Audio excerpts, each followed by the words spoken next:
Oh, mano. Estou pronto, mais que pronto, pra chutar essa sua cara de tonto. Sei que você tá viajando, não tá entendendo nada. Então larga essa maconha e beija minha calça quadrada. Defendo do biquíni, eu sou o melhor cozinheiro. Sente o cheiro desse hambúrguer, seu vegan maconheiro. Você tem mais de 100 processos de paternidade. Essa mulher vai no João Kleber testar a fidelidade. Oh, mano, não falei da minha mulher. Só tive 11 filhos, o número 12 esqueci. Minha geração era livre, bacanal todo momento. Você é tão quadrado, reproduz por brotamento.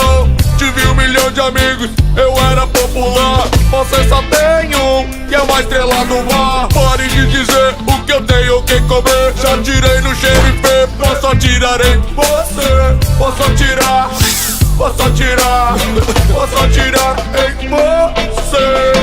Vai atirar em mim pra fazer mais um buraco? Eu já tenho 7, toca aqui, ficou no vácuo. Olha esse cabelo e essa barba com meleca. É cheio de pelo, imagina na cueca. Seu CD na fenda do biquíni não vendeu pra nenhum bicho. Acabou virando estoque lá do balde de lixo. Sua música é tão ruim que morto nem faz falta. Prefiro escutar o Lula Molusco tocando flauta. Mais de 100 milhões de discos eu vendi. Tu só no hambúrguer de Siri. Ninguém gosta de ti, não sabe dirigir. Não tem nem casa, mora no abacaxi. Você é uma dondoca, mó jeito de moça. Aproveita que eu me expôs e vem lavar a minha louça. Eu curti legal, tive uma vida ativa. A sua diversão é caçar água viva. Maconheiro sim, legalize, pode crer. Pra ver o fantasma holandês, deve estar no LSD. Mas pra ver o fantasma holandês, deve estar no LSD. Mas pra ver o fantasma holandês, deve estar no LSD. Mas pra ver o fantasma holandês, deve estar no LSD. Ei, Bob Esponja, com quem você tava falando? Eu tava falando com o Bob Marley. Mas ele já morreu! Você tá viajando demais! Mas sem mais maconha pra você! Passa a bola aqui!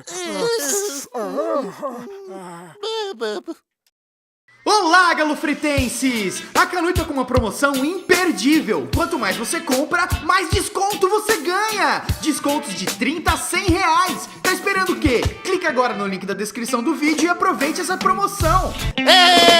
Estou pronto, mais que pronto, pra chutar essa sua cara de tonto.